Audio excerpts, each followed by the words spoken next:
Assalamualaikum warahmatullahi wabarakatuh.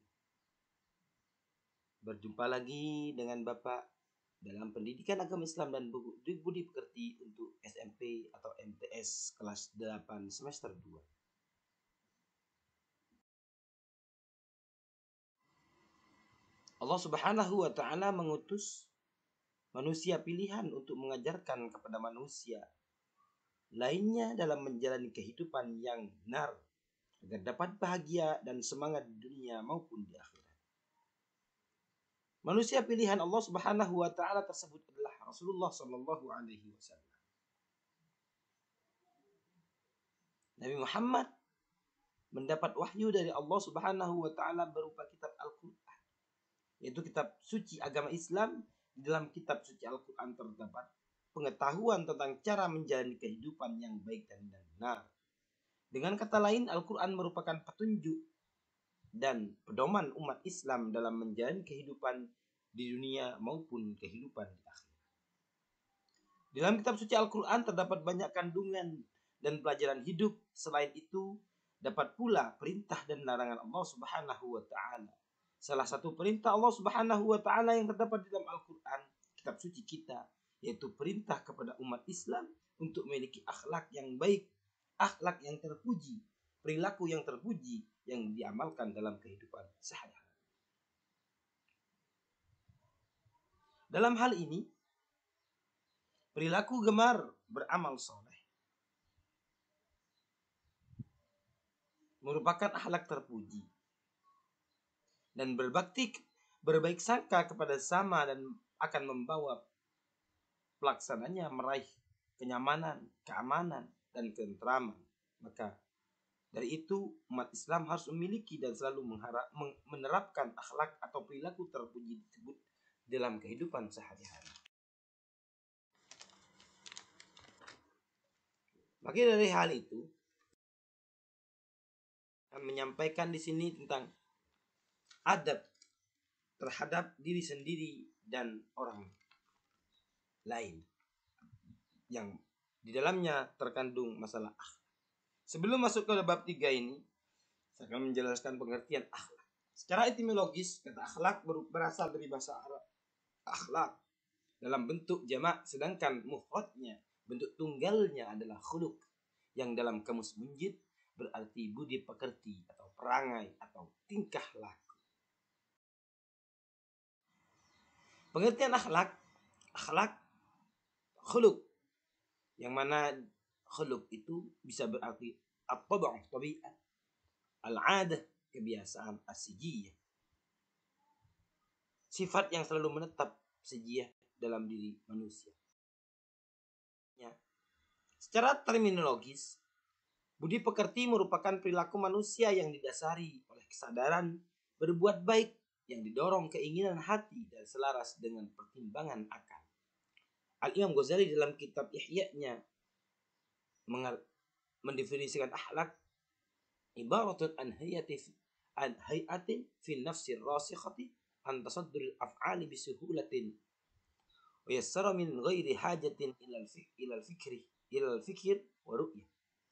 Khuluq yakni sifat yang tertanam dalam jiwa manusia yang mendorong lahirnya perbuatan dengan mudah dan ringan tanpa pertimbangan dan pemikiran. Selanjutnya, klasifikasi istilah akhlak, etika dan moral. Etika adalah ilmu tentang filsafat moral, tidak mengenai fakta, melainkan tentang nilai-nilai dan moral berkaitan dengan tindakan manusia tentang idenya. Moral dikatakan sebagai ilmu nilai dasar dalam masyarakat untuk menentukan baik dan buruknya suatu tindakan yang pada akhirnya menjadi adat istiadat masyarakat.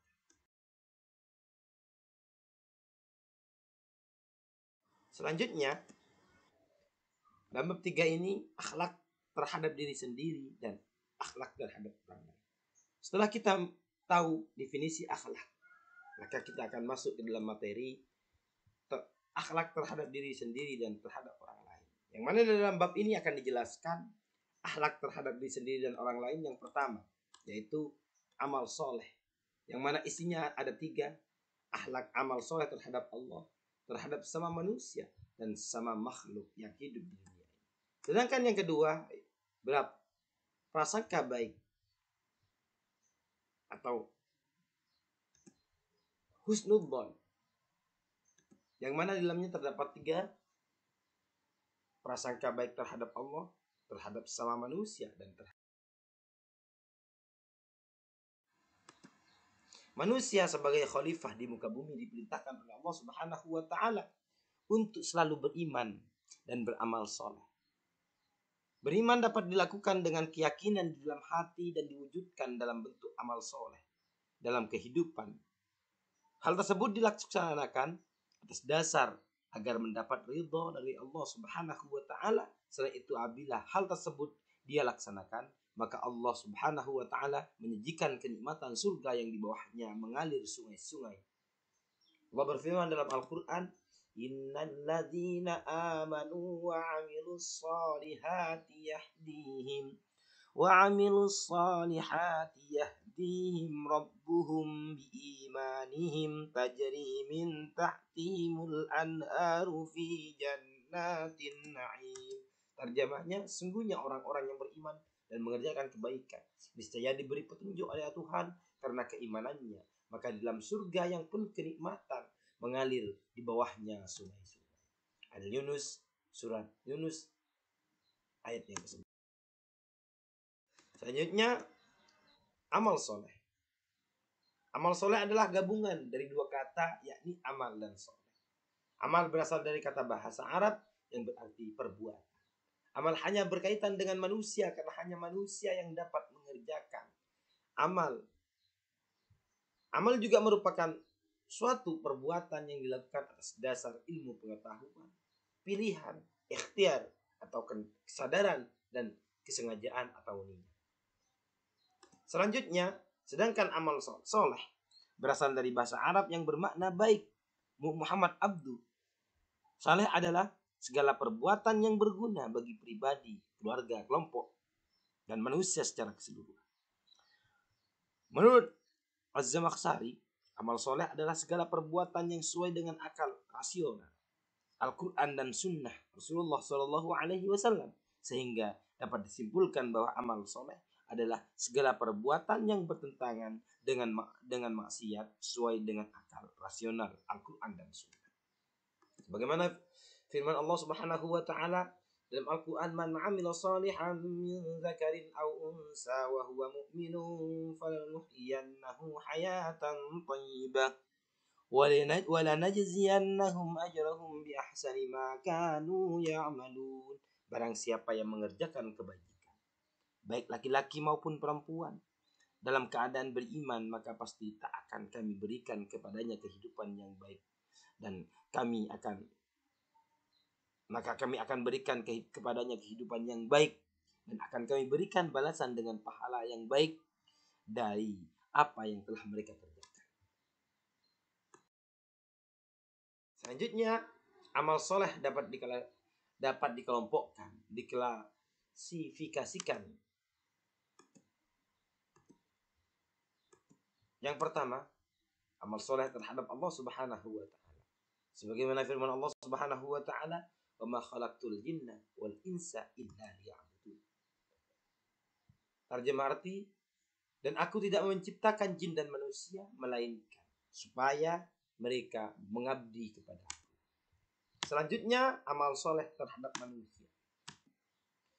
Sebagaimana firman Allah Subhanahu wa taala, "Wabtaghi fima ataakallahu ad-daral akhirata wa la tansa nasibaka minad dunya wa ahsin kama ahsanallahu ilaik wa la tabghil fasada fil ard innallaha la yuhibbul mufsidin." Arti terjemahnya, dan carilah pahala negeri akhirat dengan apa yang telah dianugerahkan Allah kepadamu. Tapi jangan kamu lupakan bagianmu di dunia ini dan berbuat baiklah kepada orang lain, sehingga sebagaimana Allah telah berbuat baik kepadamu. Dan janganlah kamu berbuat baik kerusakan di muka bumi. Sesungguhnya Allah tidak menyukai orang-orang yang berbuat kerusakan. Selanjutnya, amal soleh terhadap sama manusia. Setiap hal yang baik pastilah memiliki hikmah di dalamnya, memiliki tujuan di dalamnya. Seperti halnya dengan beramal soleh, berbuat baik terhadap sama makhluk Allah Subhanahu wa Ta'ala.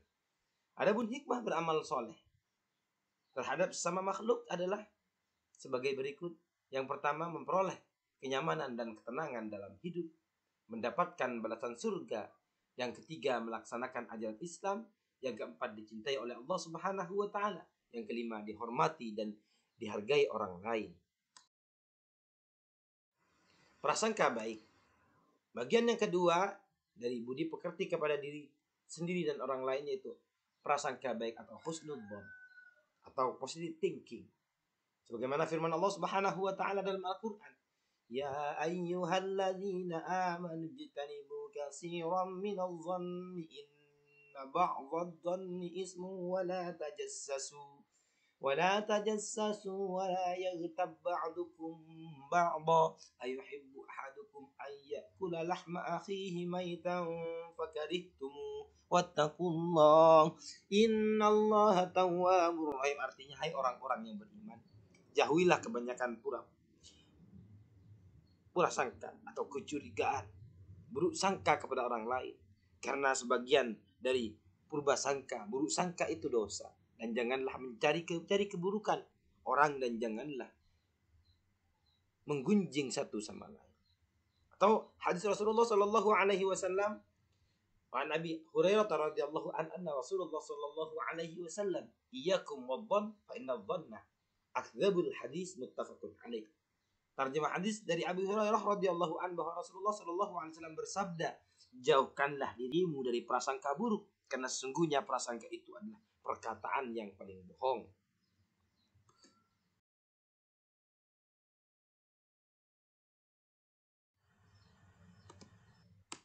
Selanjutnya, hikmah atau kebaikan yang akan kita peroleh dari penerapan perilaku berbaik sangka atau positive thinking adalah al-afu, pemaaf, menumbuhkan keinginan untuk berusaha memperoleh rahmat dan nikmat Allah, membuahkan kreasi yang produktif dan daya cipta yang berguna. Nomor 4, mendorong manusia mencapai kemajuan. Nomor 5, menghilangkan kesulitan dan kepahitan. Nomor 6, menumbuhkan perasaan cinta kepada Allah, Rasulullah, dan manusia karena Allah Subhanahu wa Ta'ala. Menumbuhkan sikap sabar dan tawakal, menumbuhkan perasaan syukur kepada Allah Subhanahu wa Ta'ala atas segala nikmatnya. Nomor 9, menimbulkan ketentraman. Dan nomor 10, al-wafa, menepati janji. Itulah hikmah di thinking atau husnudzon. Terima kasih, semoga bermanfaat. Demikian, kurang dan lebihnya mohon maaf.